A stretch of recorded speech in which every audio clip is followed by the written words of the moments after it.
آج کی یہ محفل شہزادہ حضور مخدوم سمنا، اولاد حضور غوث العظم دستگیر، پیر کامل، ولی کامل، ولی ابن ولی، حضور سیدی اشرف الاولیاء رحمت اللہ علیہ کے عرص سراپا قدس کے موقع پر انعقاد پذیر ہے۔ اللہ تبارک و تعالی میری اور آپ سب کی حاضری کو قبولیت کا شرف عطا فرمائے۔ وقت کافی ہوا ہے، تھوڑی دیر کے لیے آیہ کریمہ کے جس حصے کی تلاوت کی گئی ہے اس کے سلسلے میں کچھ معروضات پیش کرنے کی سعادت حاصل کی جا رہی ہے۔ اللہ پاک مجھے حق کہنے، آپ سب کو حق سن کر اس پر عمل کرنے اور اسے عام کرنے کی توفیق عطا فرمائے۔ اللہ تبارک و تعالی نے فلسفہ موت و حیات کو بیان فرمایا۔ مجھ سے پیشتر آپ نے شہزادہ والا تبار، نبی حضور اشرف الاولیاء حضرت علامہ پیر سید معاذ اشرف الجیلانی جو ہمارے بڑے بھائی ہیں، ان کا خطاب آپ نے سماعت کیا۔ وہ مجھے بڑا بھائی محبت سے کہتے ہیں، حالانکہ وہ میرے مخلوق زادے ہیں، حالانکہ بڑے وہی ہیں، میں ان سے پہلے دنیا میں آیا ہوں، لیکن بڑے وہی ہیں۔ انہوں نے بڑی نفیس اور بڑی خوبصورت گفتگو موت و حیات سے متعلق فرمائی۔ میں بھی انہی کی گفتگو کو آگے بڑھانا چاہتا ہوں۔ اللہ رب العزت نے موت اور حیات کا فلسفہ بیان فرمایا۔ ظاہر سی بات ہے، اگر اللہ نے انسان کو زندگی ہی دینی تھی تو پھر اس کو موت کیوں عطا فرمائی؟ اگر اللہ نے دنیا کو بسانا ہی تھا تو پھر اس کو فنا کرنے کا اعلان کیوں کیا؟ جب بسایا جا رہا ہے تو فنا کرنے کی بات کیوں کی جاتی ہے؟ مثال کے طور پر میں اللہ کی ذات اور مثال سے پاک ہے، لیکن ایک بات سمجھانے کے لیے عرض کی جا رہی ہے۔ اگر تاج محل بنایا گیا ہے اور اس کو بنانے کے بعد توڑ دینے کی بات کی جائے تو لوگ کہیں گے کہ بنایا تھا تو توڑنے کی بات کیوں کی گئی؟ مگر یہ دنیا کے انسان ہے جن کا بنانا اور توڑنا اپنے انداز کا ہوتا ہے۔ اللہ اکبر! مگر میرے اللہ نے کائنات کو بنانے کی بات بھی فرمائی، بنانے والا وہی ہے، مگر اس نے یہ بھی فرمایا کل من علیہا فان، سب فنا ہو جائیں گے۔ اللہ رب العزت کی ذات باقی رہنے والی ہے۔ اللہ اکبر! موت پیدا کی ہے تو پھر حیات پیدا کی، اور جب حیات پیدا کی تو پھر موت کیوں پیدا کی؟ حیات اور موت کا فلسفہ کیا ہے؟ جب آبادی ہی پیدا کرنی تھی تو ویرانہ کیوں پیدا فرمایا؟ اللہ اکبر! تو میرا اللہ حیات اور موت کا فلسفہ یوں بیان فرماتا ہے۔ اللہ اکبر! یہاں ہمارے مسئلے کا بلکہ مسائل کا حل بھی آپ کو مل جائے گا۔ میرا اللہ فرماتا ہے الذی خلق الموت والحیات لیبلوکم ایکم احسن عملا۔ ہم نے زندگی اور موت کو اس لیے پیدا کیا تاکہ ہم تمہیں آزمائیں، ہم تمہیں جانچیں، ہم تمہارا امتحان لیں کہ کون تھوڑی سی زندگی کو پا کر اچھا عمل کرتا ہے۔ عمل حسن نہیں، احسن۔ اللہ اکبر! تفضیل کے ساتھ کہا جا رہا ہے عمل حسن کے لیے بھی ہمیں پیدا نہیں کیا گیا، عمل احسن کے لیے اللہ نے سب سے اچھے عمل جو زیادہ اچھے ہیں، اچھے اعمال کے لیے انسان کو پیدا کیا۔ کیوں؟ موت اور حیات اس لیے پیدا کی گئی ہمیں جانچا جائے، ہمارا امتحان لیا جائے کہ کون اچھا عمل کرتا ہے، کون بہترین عمل کرتا ہے۔ موت و حیات کا فلسفہ یہ ہے۔ اب مجھے بتاؤ، اللہ اکبر! دنیا میں آنے کے بعد ہم اچھا عمل کرنے کی بجائے ہم تو برائیوں کے اندر ڈوب گئے۔ اب دیکھیے موت بھی ہے اور حیات بھی ہے، دونوں چیزیں ہیں، اور اس کے بیچ میں کیا ہے؟ احسن عمل، اچھا عمل۔ اس سے پتہ چلا اگر دنیا اچھی چاہتے ہو، زندگی اچھی چاہتے ہو تو بھی نیک عمل کرو، اور اگر موت اچھی چاہتے ہو تو بھی نیک عمل کرو۔ اللہ اکبر. آج لوگ کہتے ہیں مولانا کوئی وظیفہ دے دو، مولانا کوئی تعویذ دے دو، مولانا کوئی طریقہ بتا دو. کیوں؟ تاکہ اچھی روزی مل جائے، بیٹے کو رشتہ آ جائے، اسی طریقے سے دکان میں برکت ہو جائے، مکان میں برکت ہو جائے.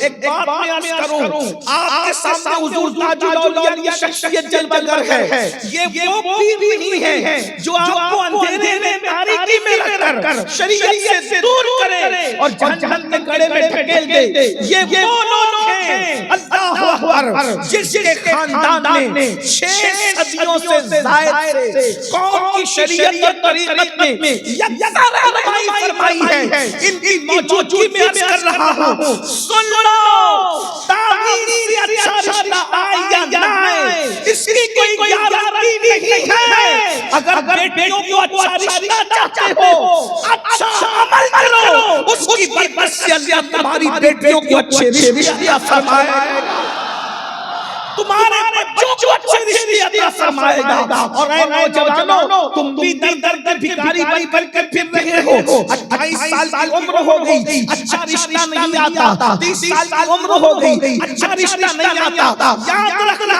ارے اچھے عمل سے آخرت اچھی ہو سکتی ہے تو اچھے عمل سے دنیا اچھی کیوں نہیں ہو سکتی. عمل اچھا کرو، اس کی برکتیں دیکھو. بہت سارے لوگ سوچ رہے ہوں گے کہ آخر آپ نے کس کو بٹھا دیا کہ کیا نیکی کرنے سے بھی اچھا رشتہ آتا ہے. میں ایک مثال آپ کے سامنے رکھوں، آپ کو ابھی بات سمجھ میں آ جائے گی. اللہ اکبر. آپ نے سنا ہوگا اگر اچھا عمل کافر بھی کرے تو اللہ اس کو بھی صلہ عطا کرتا ہے. تھوڑا کم کر آواز کرا رہی ہے اللہ سکلین. امید ہے مائیں اور بہنیں بھی یہاں موجود ہوگی. اچھا عمل جسے ہم نیکی کہتے ہیں، نیکی اتنا ثمر والا درخت ہے، ایسی پھل لانے والی چیز ہے کہ اگر کافر بھی نیکی کرے تو اللہ اس کو بھی محروم نہیں رکھتا. اللہ کافر کو بھی نیکی کا صلہ عطا کرتا ہے. لیکن چونکہ وہ کافر ہے اس لیے اس کی نیکی کا صلہ اس کو دنیا میں ملتا ہے. وہ بھی اس میں اللہ رب العزت کی طرف سے کوئی کٹوتی نہیں ہے. آخرت میں کافر کو صلہ کیوں نہیں ملتا؟ اس لیے کہ وہ آخرت کو مانتا ہی نہیں. یہ بھی اس کا عمل ہے. وہ آخرت کو نہیں مان رہا ہے تو اللہ کہتا ہے تو دنیا کو مانتا ہے، تیری نیکی کا صلہ میں صرف دنیا میں دوں گا چونکہ تو آخرت کو مانتا نہیں ہے. لیکن مومن کی شان یہ ہے کہ اللہ رب العزت اس کی نیکی کا صلہ اس کو دنیا میں بھی عطا کرتا ہے اور آخرت میں بھی عطا فرمائے گا.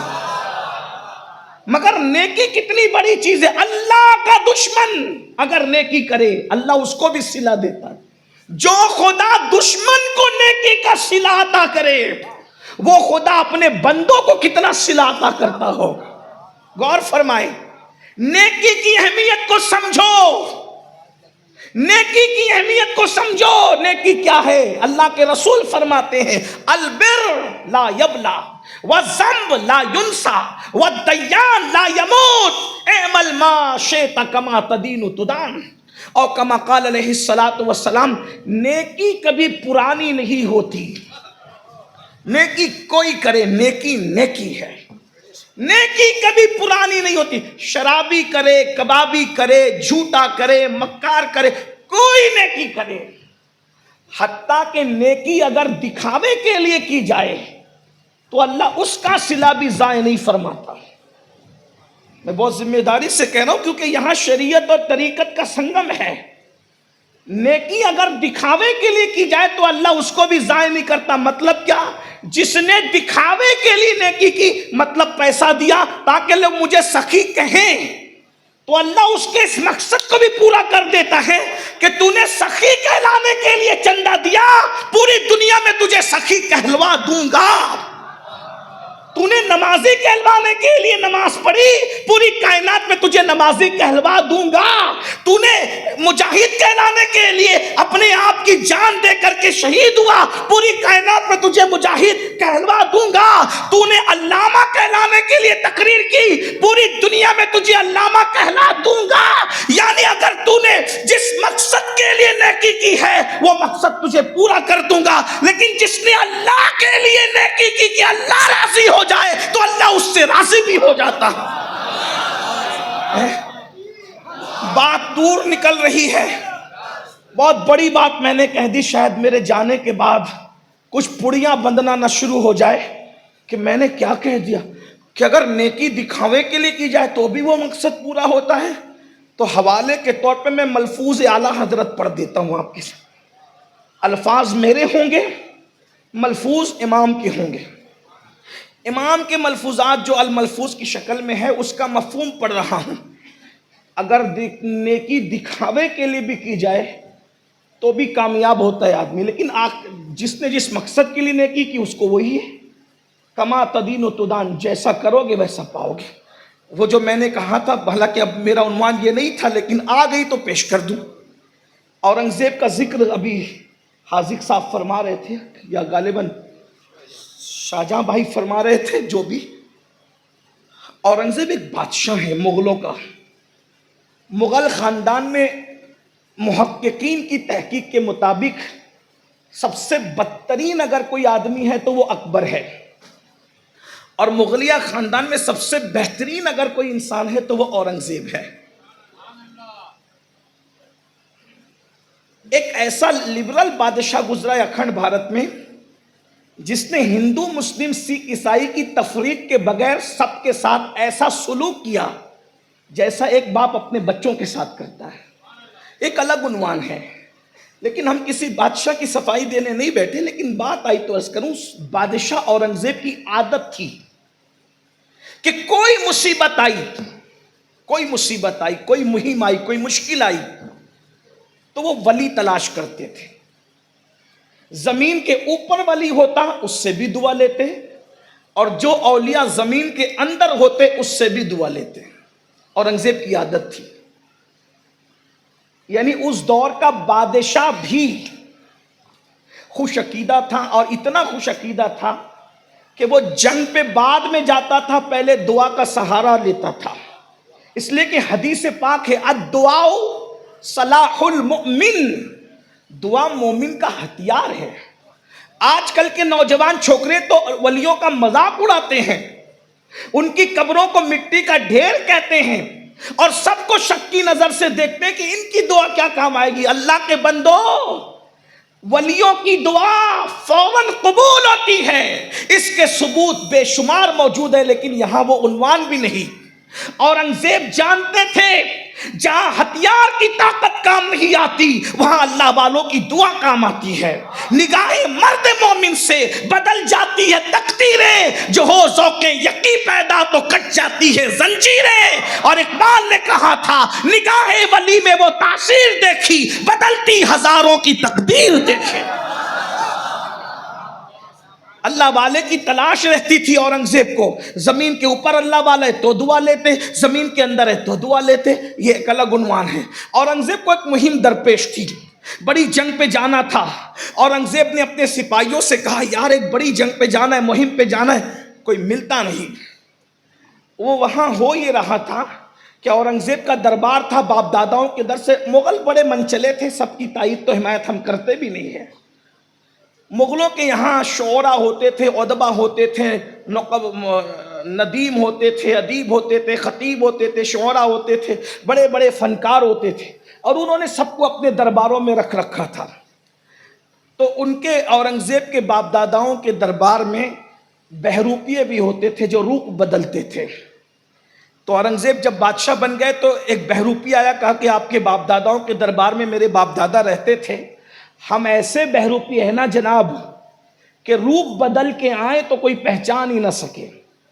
روپ بدل کے آئیں تو کوئی پہچان ہی نہ سکے. اورنگزیب نے کہا ہمارے یہاں بہروپیوں کی جگہ نہیں، چلے جاؤ یہاں سے.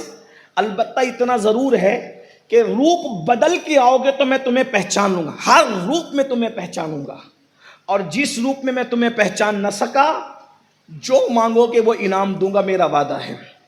بہروپیہ گیا، جانے کے بعد روپ بدل کے آیا. چند دنوں بعد اورنگزیب نے پہچان لیا بہروپیہ، پھر چلا گیا. پھر روپ بدل کے آیا بہروپیہ، پھر چلا گیا. پھر روپ بدل کے آیا بہروپیہ، پھر چلا گیا. اب وہ بہروپیہ نے آنا بند کر دیا، اب نہیں آتا تھا. اورنگزیب کو ایک مہم پہ جانا تھا، تلاش تھی، کوئی اللہ والا ملے دعا کرائے، کوئی اللہ والا ملے دعا کرائے، کوئی اللہ والا ملے دعا کرائے۔ سپاہیوں نے کہا حضور ایک اللہ والا اپنی سلطنت میں ہے، اگر آپ چاہیں تو چلیں۔ کہا کہاں؟ کہا وہ کسی سے بات نہیں کرتا، کسی سے ملتا بھی نہیں، کسی سے کوئی گفتگو نہیں، کسی سے کوئی ملاقات نہیں، بس نماز پہ نماز، نماز پہ نماز، سجدے پہ سجدہ، سجدے پہ سجدہ، عبادت پہ عبادت وہ کرتا ہے۔ اچھا، اتنا نورانی چہرہ ہے حضرت کہ چہرہ دیکھو تو خدا یاد آ جائے۔ اچھا، لوگ نورانی چہرے کو بھی پہچاننے میں دھوکہ کھاتے ہیں۔ لوگ، آپ نے تو اتنا ہی سن رکھا ہے نا کہ جس کو دیکھو خدا یاد آ جائے،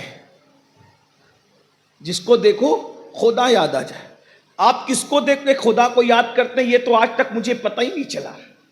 اس لیے کہ جس قوم کو نماز میں خدا یاد نہیں آتا، اس قوم کو جلسوں میں چہرے دیکھ کے خدا کیسے یاد آتا ہے مجھے سمجھ میں نہیں آیا۔ اب تک یہ بات میرے سمجھ میں نہیں آئی، یہ بات اب تک میرے سمجھ میں نہیں آئی۔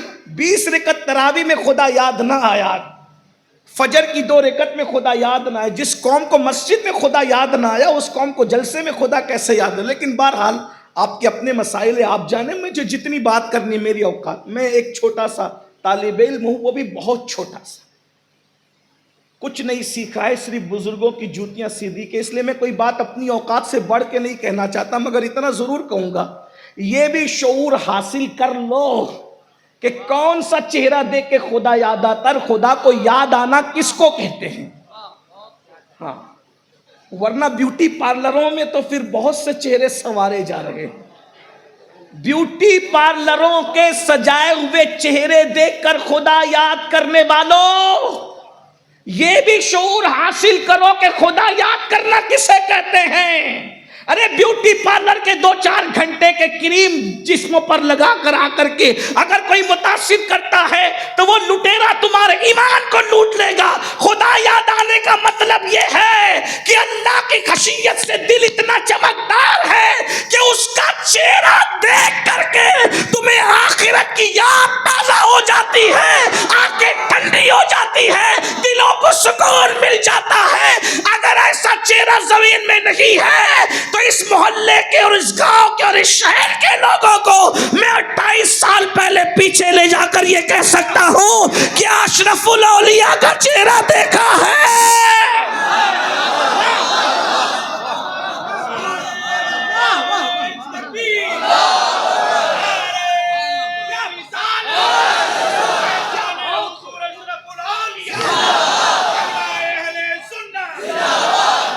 یہی تو ماتم کی بات ہے کہ جس قوم کو مسجد میں خدا یاد نہیں آتا اس کو جلسوں میں کس طریقے۔ بہرحال ایک تو کہا کہ حضور اتنا خوبصورت اور حسین و جمیل چہرہ ہے کہ دیکھو تو خدا یاد۔ اب اورنگزیب تو پھر اورنگزیب ہے، وہ بادشاہ، اس نے کہا بھائی مہم دعا تو لینی ہی پڑے گی۔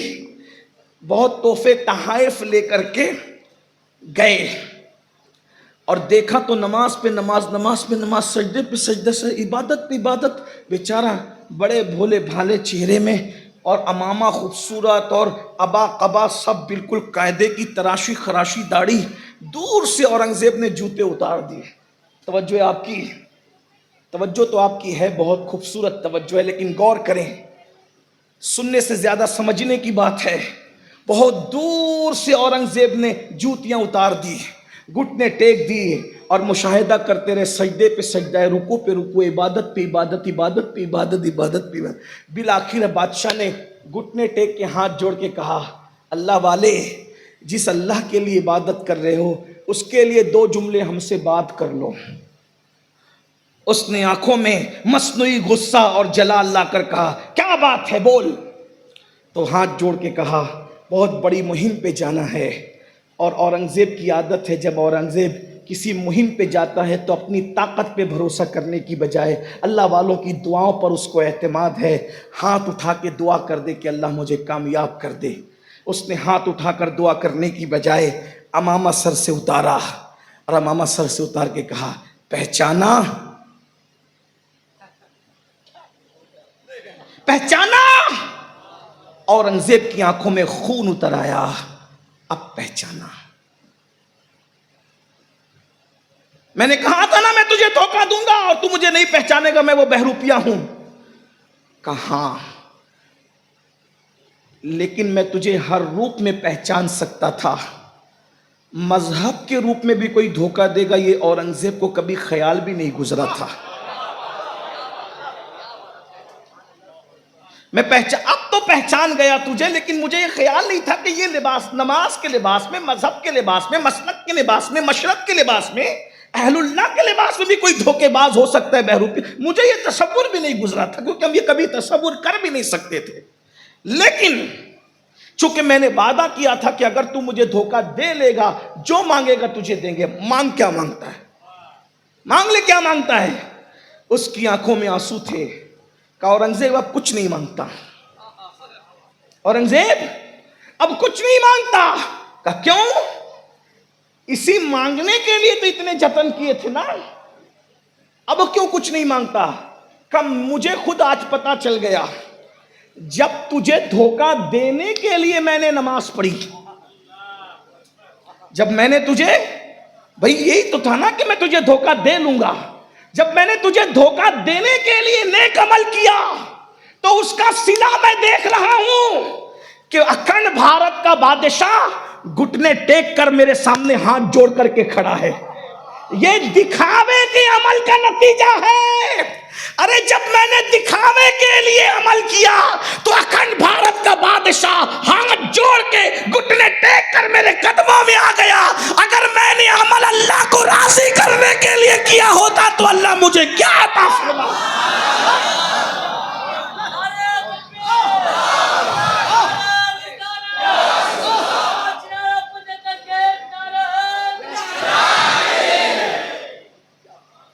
نیکی کو سمجھو تو البر لا یبلا، نیکی کبھی پرانی نہیں ہوتی.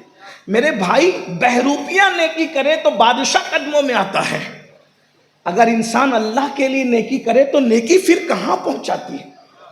ذرا غور تو کریں، نیکی کی اہمیت سمجھو. ہم پیسوں کی محبت میں ڈوب گئے، اللہ کی محبت میں کب آؤ گے؟ نیکیوں کی طرف رغبت کب کرو گے؟ تو میں نے ایک اعلان کیا تھا ابھی تھوڑی دیر پہلے، کیا کہ نیکی اگر کافر کرے تو بھی اللہ صلہ دیتا ہے. بیٹی کا رشتہ کوئی چیز نہیں میرے بھائی. جب نیکی سے اللہ ملتا ہے تو بیٹی کو رشتہ کیوں نہیں مل سکتا؟ جب نیکی سے اللہ ملتا ہے تو روزی کیوں نہیں مل سکتی؟ جب بیٹی سے اللہ ملتا ہے اور جنت ملتی ہے تو اچھے مکانات دنیا میں کیوں نہیں مل سکتے؟ کوئی نیکی کر کے تو دیکھے. میں نے ایک بات کہی، بچیاں، بہنیں بھی، بیٹیاں بھی موجود ہیں، کہ کیا نیکی سے اچھا رشتہ ملتا ہے؟ میں نے کہا کافر بھی نیکی کرے تو بھی ملتا ہے. ایک کافر ہے، اس کی 3 پوتیاں ہیں. کتنی؟ بولے کتنی؟ 3 پوتیاں ہیں. ایران میں رہتا ہے. اس کافر کو دنیا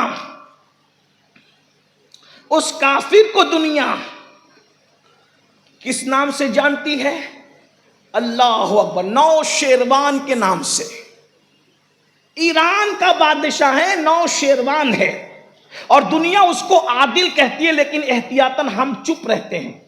یعنی وہ لوگوں کے درمیان اپنے زمانے میں اپنے اعتبار سے عدل کرتا تھا، ایسا لوگ کہتے ہیں.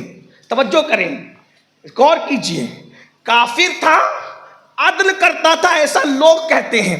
اس کی 3 پوتیاں تھی. اس کا بیٹا تھا جس کا نام تھا یزدجرد. اس کو یزدگرد بھی کہتے ہیں ایرانی لب و لہجے میں، عربی میں یزدجرد کہتے ہیں. ایرانیوں کی جنگ ہوئی مسلمانوں کے ساتھ، ایرانی جنگ ہار گئے اور لشکر لاؤ لے کر کے چھوڑ کر بھاگ گئے، کچھ قتل ہو گئے. ان کی ساری عورتیں قیدی ہو گئی. توجہ، ان کی ساری عورتیں قیدی ہو گئی. قیدی بننے میں اس کے گھر کی بیٹیاں بھی آ گئی. وہ جو بیٹیاں قیدی بن کر کے آئی بہت خوبصورت تھی، سونے میں لدی ہوئی تھی، زیورات میں لدی ہوئی تھی. جب وہ کنیز بن کر کے آئی ہیں مسجد نبوی کے اندر تو فاروق اعظم کی نظر پڑی. فاروق اعظم نے فرمایا یہ 3 خوبصورت لڑکیاں جو بہت حسین ہیں، لدی ہوئی زیورات میں، یہ کس کی بیٹیاں ہیں؟ اور ان پر خوف نہیں ہے، یہ بے خوف ہے، نڈر ہے، ان کی الگ انفرادیت ہے، یہ سب سے ہٹ کر ہے. تو کسی نے کہا یہ نوشیروان کی پوتیاں ہیں اور یہ یزدجرد کی بیٹیاں ہیں، کنیز بن کر کے آئی ہیں۔ فاروق اعظم نے کہا بیچ دو اور بیچ کر کے رقم لاؤ اور مسلمانوں کے بیت المال میں جمع کرا دو۔ مولا علی کھڑے ہوئے، فرمایا نہیں ایسا نہیں ہوگا، اللہ کے رسول علیہ السلام نے ہمیں بتایا جو عالم کفر میں عزت والے سمجھے جاتے ہوں اسلام میں بھی اس کو عزت دی گئی ہے۔ یہ بیٹیاں یزدجرد کی بیٹیاں ہیں، آپ مجھے دے دیں یا رقم لے لیں۔ کہا آپ کیا کریں گے؟ آپ نے کبھی کنیزوں کو اہمیت نہیں دی، آج ان کنیزوں کو کیوں اہمیت دے رہے ہیں؟ کہا بڑے گھرانے کی بیٹیاں دنیاوی اعتبار سے تو بڑے گھرانے کی بہویں بھی بنانا چاہتا ہوں۔ تو کہا کیسے بناؤ گے؟ کہا ایک کو تینوں بہنوں میں سے ایک کو عمر کی بہو بناؤں گا، ایک کو ابو بکر کی بہو بناؤں گا اور ایک کو رسول اللہ کی بہو بناؤں گا۔ پھر کیا ہوا؟ ایک کو آزاد کیا، عبداللہ ابن عمر کے ساتھ نکاح کیا، عبداللہ ابن عمر سے جو بیٹا پیدا ہوا اس کا نام سالم رکھا گیا، اور ایک کو آزاد کیا اور حضرت عبد الرحمن کے ساتھ نکاح کیا، صدیق اکبر کے بیٹے، ان سے بیٹی پیدا ہوئی، اس بیٹی کا نام اسما رکھا گیا، اور ایک کو آزاد کیا اور ان کا نکاح امام حسین کے ساتھ کیا، اور ان سے جو بیٹا پیدا ہوا ان کا نام امام زین العابدین رکھا گیا۔ اب صوفیہ یہ سوال اٹھاتے ہیں، صوفیہ یہ سوال اٹھاتے ہیں کہ اتنے بڑے کافر کی بیٹیاں بن مانگے بن کوشش سے اتنے بڑے گھرانے کی بہو کیسے بن گئی؟ کیا کسی نے رشتے کے لیے محنت کی؟ یا کسی نے رشتے کے لیے کوشش کی؟ کسی نے رشتے کے لیے بھاگ دوڑ کی؟ ایک عمر ابن خطاب کی بہو، ایک صدیق اکبر کی بہو، ایک رسول اللہ کی بہو، بولو بن محنت کے یہ رشتے چل کے آئے کیسے؟ تو دادا لوگوں کے کہنے کے مطابق لوگوں میں عدل کرتا تھا۔ ارے دادا کا عدل بیٹیوں کو یوں کام آیا کہ ایک صدیق اکبر کی بہو بن گئی، ایک فاروق اعظم کی بہو بن گئی، اور ایک تو ائمہ کی ماں بن گئی، رسول اللہ کی بہو بن گئی۔ کیا وجہ ہے؟ عالم کفر میں اپنے زوم کے اعتبار سے ایک شخص نے عدل کیا۔ دوسری بات کہوں دلیل کے طور، جس نیکی سے دنیا سنور جاتی ہے، جس نیکی سے موت اچھی ہو جاتی ہے، دنیا کیوں اچھی نہیں ہو سکتی؟ شارٹ میں عرض کر رہا ہوں، بہت لمبی نہیں کروں گا۔ فاروق اعظم، بہنوں کی خاص طور، آج کل رشتوں کے لیے سب پریشان ہیں، ہندوستان بیرون ہند جہاں جا رہے ہیں، حضرت دعا کرو، حضرت دعا، روزی کے لیے پریشان، رشتوں کے لیے پریشان، بے چین، 3-4 گولیاں نیند کی کھاتے ہو مگر نیند نہیں آتی سکون کی۔ کیوں؟ اس لیے کہ اللہ نے تمہیں اچھے عمل کے لیے پیدا کیا تھا۔ کر کیا رہے ہو؟ اللہ نے تمہیں کانٹے ہٹانے کے لیے پیدا کیا تو تم رستے میں کانٹے بچھا رہے ہو۔ اللہ نے تمہیں مسکراہٹیں دینے کے لیے پیدا کیا تھا، تم مسکراہٹیں چھین رہے ہو۔ اللہ نے تمہیں لوگوں کی مدد کے لیے پیدا کیا تھا، تم لوگوں پہ ظلم کر رہے ہو۔ اللہ نے تمہیں مسجدوں کو آباد کرنے کے لیے پیدا کیا تھا، تم نے مسجدوں کو ویران کر دیا ہے۔ اللہ نے تمہیں لوگوں کے ساتھ حسن اخلاق سے پیش آنے کے لیے پیدا کیا تھا، تم لوگوں کے ساتھ بد اخلاقی کر رہے ہو۔ خود بھوکے رہ کر کے لوگوں کو کھانا کھلانے کے لیے اللہ نے پیدا کیا تھا، تم دوسروں کا لقمہ چھین کر کے کھا رہے ہو۔ اس لیے تمہاری دنیا بھی جہنم بن چکی ہے، اور جس قوم کی دنیا جہنم بن جائے پھر اس قوم کی آخرت کا کیا حال ہوگا اس کا وہ اچھی طریقے سے اندازہ کر لیتے ہیں۔ آپ یہی تو کہتے ہیں نا تھوڑی دیر میں بارش ہونے والی ہے، یہ تھوڑی دیر میں بارش کا اندازہ کیسے چلتا ہے؟ بارش بعد میں آتی ہے، ٹھنڈی ٹھنڈی ہوائیں پہلے چلتی ہے، ٹھنڈی ہوائیں بتاتی ہے کہ میرے پیچھے بارش ہے۔ ایسا ہی ہے نا، اللہ اکبر۔ اور جب گرم ہوائیں چلتی ہے تو آپ کہتے ہو عنقریب آندھی آنے والی ہے، عنقریب طوفان آنے والا ہے۔ ٹھنڈی ہوائیں بارش کا اعلان کرتی ہے، گرم ہوائیں طوفان کا اعلان کرتی ہے۔ اب مجھے بتاؤ، جب تمہارے اعمال کی وجہ سے راتوں کی تاریکیوں میں نرم